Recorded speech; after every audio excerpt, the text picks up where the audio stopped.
Now women think that marriage doesn't benefit them, and neither do kids. They want you to put a ring on it real quick, but hey, it doesn't benefit them. You know what does benefit them? Divorce. That part is great for them. You don't need Tony the Tiger to tell you that. But here we have Paige Turner. She is a page turner on TikTok. This is a mom of 4. Kids didn't benefit her so much that she had 4 of them. And she is happily married. But let's hear her take on this. Let's hear what the women are saying, and I'll give my point afterwards. I want to know from women over 35 if cohabitating with men is really worth it.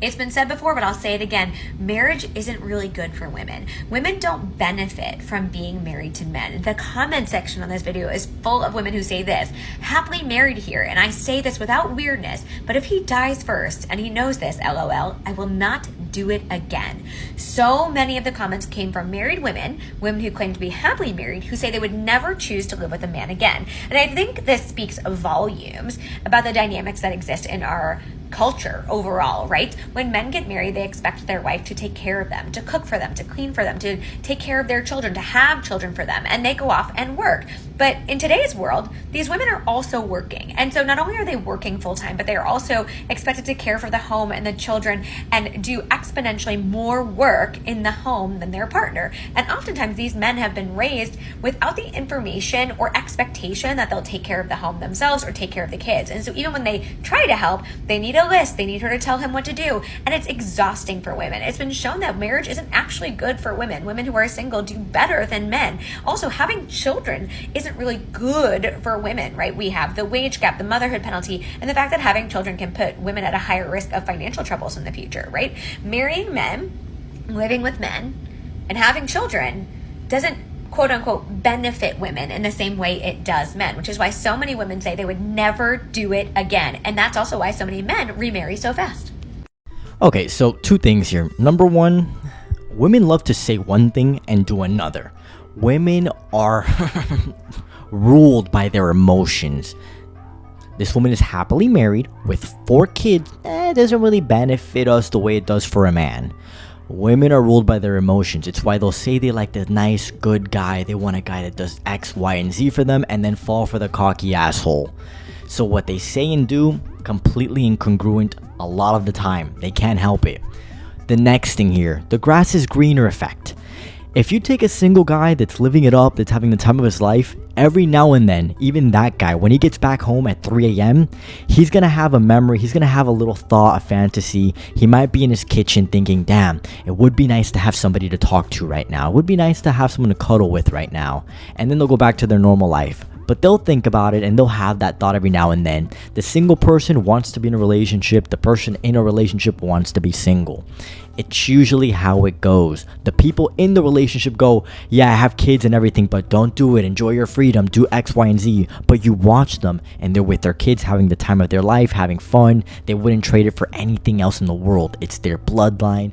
They have the biggest smile on their face. It's their purpose for work, for whatever. But you can tell, grass is greener and people not doing what they say. Watch what people do, not what they say. Happy marriage with 4 kids. The other thing is, people forget what marriage is all about. We live in a society, in a culture where everything is me, me, me, me. How does it benefit me? Instead of understanding that marriage is sacrifice, it's compromise, it's work. People don't want to hear that. Women want the wedding and the Instagram photos, not the accountability and the responsibility and the work that comes with marriage. Through thick and thin, good times and bad. As soon as things get boring and stale, or they don't have the feeling, or they get the ick or whatever, gone. There's not much on the line for women. They don't have enough skin in the game. Now what she's talking about is the men that don't want to put in their part. That's something else. It's working for her because she has a 50-50 type of relationship with her man where she splits things equally as far as the chores and everything. There isn't a one-size-fits-all solution. in marriage. For some people, you'll have the traditional where the guy provides 100% of the finances and the woman is taking care of the family, and that's a huge responsibility. In others, 50-50. They both work, they both split the dishes, the cleaning duties, everything gets split down the middle from there, and that works for them. In some of these cases, it's completely different. It might be 60-40 or it might be 40. It depends. But you have to talk these things out. People don't want to talk about their relationships. They want to talk about pop culture, what's going on Netflix, and they want to talk about the next party or whatever's happening during brunch. But they don't spend the time to talk about their relationship, their needs, and what they expect out of the relationship, and how are they going to split duties. If they have these clear-cut conversations, most of these problems wouldn't be happening.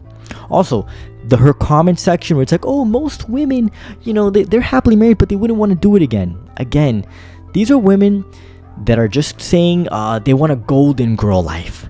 I want to be like the Golden Girls. So let me go ahead and forward it to you here. I want a golden girl life is what they say. Like some random ass Sex in the City thing where they just hang around with their besties all day. That's really what they're looking at. So let me go ahead and highlight this over here. Yeah, no. Married 25 years, would never do this again. I want a golden girl's life. And you look at the comments here, her replies. A golden girl's life sounds so wonderful. I'm not even married yet, but can we skip to the good part? Oh my God, we're cooked. We are cooked as a society. I'm telling you now, my God, the the hedonistic lifestyle that's taking over, it's scary, man. It's scary. And this is why a lot of men don't want to marry either. They don't know what they're going to get out of these women. 20 years, never again, and he was a good husband. He was a good husband and father, but the older I've gotten, I just like being myself. Don't get me wrong, I love him so very much, but I wouldn't get married again. These are the same women that then go out and find love all over again because something hits them emotionally. They feel something. Again, people say one thing but do another. People get broken up with and go, I hate men, I will never. And then 3 months later, 6 months later, 9 months later, it happened when I least expected it. I wasn't even looking for it and he just made me feel some type of way. You can't take this shit serious.